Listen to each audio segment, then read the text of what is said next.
bókin gerist sumarið 1925 á 7 dögum eins og sköpunarsagan og segir af prestastefnu sem haldin á Ísafirði og ástsjúkum meðvirkum biskup og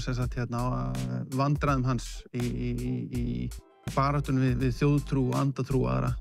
annað álíka óráð og kirkjan lúsug af andatrúar prestum sem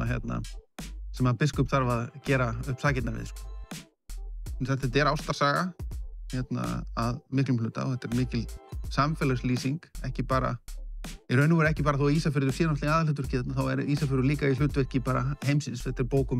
bókstaflega allt milli himins og jarðar og vel ofan í jörðina reyndar líka já það verður bókstaflega það verður eiginlega bókstaflega allt vitlaust hún fékk tilnefningu til íslensku bókmenntaverðlauna það lítur að vera eitthvað Forlagið